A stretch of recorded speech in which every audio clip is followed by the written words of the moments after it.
The rain forest Amazon.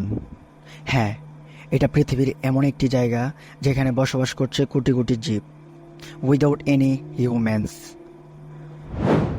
কল্পনা করুন তো, আপনি একটি জঙ্গলে দাঁড়িয়ে আছেন, চারপাশে শুধু ঘন জঙ্গল।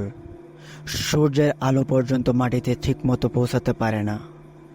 হঠাৎ দূরে কোথাও অদ্ভুত একটি শব্দ শোনা গেল। আপনি বুঝতে পারছেন না এটা কোনো পাখির ডাক নাকি কোনো শিকারী প্রাণীর সতর্ক সংকেত। প্রতিটি পদক্ষেপেই যেন লুকিয়ে আছে অজানা বিপদ। হয়তো আপনার থেকে মাত্র কয়েক মিটার দূরে একটি জন্তু আপনাকে লক্ষ্য করছে, অথবা কোনো গাছে পেঁচিয়ে আছে পৃথিবীর সবচেয়ে বড় সাপগুলোর একটি অ্যানাকোন্ডা। আপনি কি আদৌ আন্দাজ করতে পেরেছেন জায়গাটি কি হতে পারে? স্বাগতম রুমি পারভেজ চ্যানেলে। এই সম্পূর্ণ ভিডিওটি জুড়ে আমি রুমি পারভেজ রয়েছি আপনাদের সাথে। ভিডিওটি স্কিপ না করে সম্পূর্ণ দেখার অনুরোধ রইল। আর হ্যাঁ, আরেকটি কথা জানিয়ে দেই, কিছুদিন ধরে আমি আমার কন্টেন্ট তৈরি করতে পারি নাই, কারণ আমি আমার কোম্পানির কাছে খুবই ব্যস্ত ছিলাম।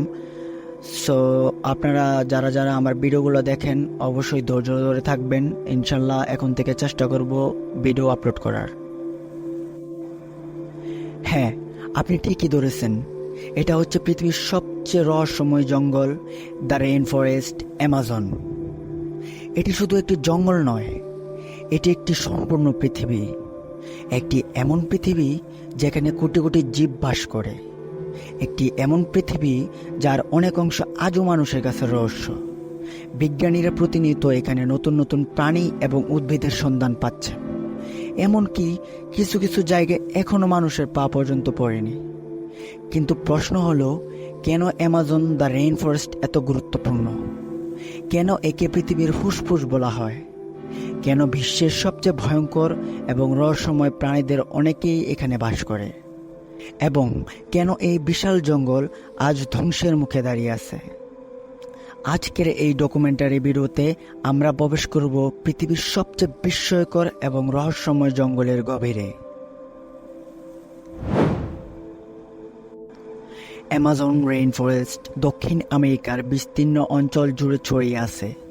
এর আয়তন এত বিশাল যে এটি অনেক দেশের চেয়েও বড়। এই জঙ্গল প্রায় 55 লক্ষ বর্গ কিলোমিটার এলাকা জুড়ে বিস্তৃত। অ্যামাজনের মধ্য দিয়ে প্রবাহিত হয়েছে অ্যামাজন রিভার, যাকে অনেকে বলে অ্যামাজন নদী। এটি পৃথিবীর সবচেয়ে শক্তিশালী নদীগুলোর একটি। প্রতিদিন এত পরিমাণ পানি এই নদী দিয়ে যায় যে পৃথিবীর মোট নদীর পানির একটি বড় অংশ একাই সরবরাহ করে। মহাকাশ থেকে দেখলে অ্যামাজন দেখতে একটি বিশাল সবুজ মহাসাগরের মতো, যার শেষ কোথায় তা খুঁজে পাওয়া কঠিন। অ্যামাজনে এমন কিছু প্রাণী রয়েছে যাদের দেখে মনে হবে তারা অন্য কোনো গ্রহ থেকে এসেছে। এখানে বাস করে জাগুয়ার, দক্ষিণ আমেরিকার সবচেয়ে শক্তিশালী শিকারী। জঙ্গলের অন্ধকারে নিঃশব্দে শিকার অনুসরণ করার ক্ষমতা তাকে প্রায় অদৃশ্য শিকারীতে পরিণত করেছে। এরপর রয়েছে গ্রিন অ্যানাকোন্ডা, পৃথিবীর সবচেয়ে ভারী সাপ। এটি 30 ফুটেরও বেশি লম্বা হতে পারে। অ্যামাজন এর নদীগুলোতে রয়েছে পিঙ্ক রিভার ডলফিন, যাদের গোলাপি রঙের শরীর দেখে মনে হয় যে তারা কোনো কল্পকাহিনীর প্রাণী। আর সবচেয়ে আশ্চর্যের বিষয় হলো, বিজ্ঞানীরা মনে করেন অ্যামাজনের বহু প্রাণী এখনও আবিষ্কৃত হয়নি। প্রতি বছর নতুন নতুন প্রজাতি খুঁজে পাওয়া যাচ্ছে। অর্থাৎ অ্যামাজনে এখনও অনেক রহস্য লুকিয়ে রয়েছে যা আজও আমাদের কাছে অজানা। আপনি কি জানেন হারিয়ে যাওয়ার সভ্যতার রহস্য, যারা বসবাস করত অ্যামাজন জঙ্গলে? হ্যাঁ, দীর্ঘদিন ধরে মানুষ বিশ্বাস করত অ্যামাজনের গভীরে বড় কোনো সভ্যতা কখনো গড়ে ওঠেনি। কিন্তু সাম্প্রতিক আবিষ্কার বিজ্ঞানীদের সেই ধারণা বদলে দিয়েছে। জঙ্গলের গভীরে লুকিয়ে থাকা প্রাচীন শহরের চিহ্ন পাওয়া গেছে। মাটির নিচে পাওয়া গেছে রাস্তা, বসতি এবং কৃষিকাজের প্রমাণ। এতে ধারণা করা হচ্ছে 1000 বছর আগে অ্যামাজনে লক্ষ লক্ষ মানুষ বসবাস করতেন। কিন্তু তারা কোথায় গেল? তাদের সভ্যতার কি হয়েছিল? এই প্রশ্নের উত্তর এখনো পুরোপুরি জানা হয়নি। অ্যামাজন পৃথিবীর জলবায়ু নিয়ন্ত্রণের অত্যন্ত গুরুত্বপূর্ণ ভূমিকা পালন করে। এখানকার কোটি কোটি গাছ কার্বন ডাই অক্সাইড শোষণ করে এবং পৃথিবীর পরিবেশের ভারসাম্য বজায় রাখতে সাহায্য করে। যদি অ্যামাজন ধ্বংস হয়ে যায় তাহলে তার প্রভাব শুধু দক্ষিণ আমেরিকায় নয়, পুরো পৃথিবীতে পড়বে।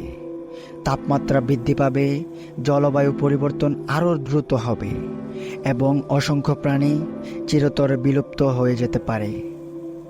অ্যামাজন শুধু একটি জঙ্গল নয়, এটি পৃথিবীর সবচেয়ে বড় জীবন্ত রহস্য। একটি এমন জায়গা যেখানে প্রতিটি গাছ, প্রতিটি নদী এবং প্রতিটি প্রাণীর মধ্যে লুকিয়ে আছে হাজার বছরের ইতিহাস। আর হয়তো এই মুহূর্তে অ্যামাজনের গভীরে এমন কিছু ঘটছে যার সম্পর্কে আমরা কোনো কিছুই জানি না। তাহলে আপনি কি মনে করেন অ্যামাজনের সবচেয়ে রহস্যময় বিষয় কোনটি? কমেন্টে জানাতে ভুলবেন না। আর এমন আরও ডকুমেন্টারি ভিডিও দেখতে চাইলে আমাদের ইউটিউব চ্যানেলটিকে অবশ্যই সাবস্ক্রাইব করবেন। আর যারা যারা ফেসবুক থেকে দেখছেন অবশ্যই ফেসবুকটিকে ফলো করবেন এবং ভিডিওটিকে লাইক করে আমাকে অ্যাপ্রিসিয়েট করবেন, যেন আমি আরও নতুন নতুন ভিডিও তৈরি করতে পারি। আর তাহলে আজকের জন্য আমি রুমি পারভেজ বিদায় নিচ্ছি আপনাদের কাছ থেকে। দেখা হবে নতুন কোনো ডকুমেন্টারি ভিডিওতে, এবং ভিডিওটি আপলোড করার আগ পর্যন্ত অবশ্যই আপনারা ধৈর্য সহকারে আমার সাথে যুক্ত থাকুন। ধন্যবাদ।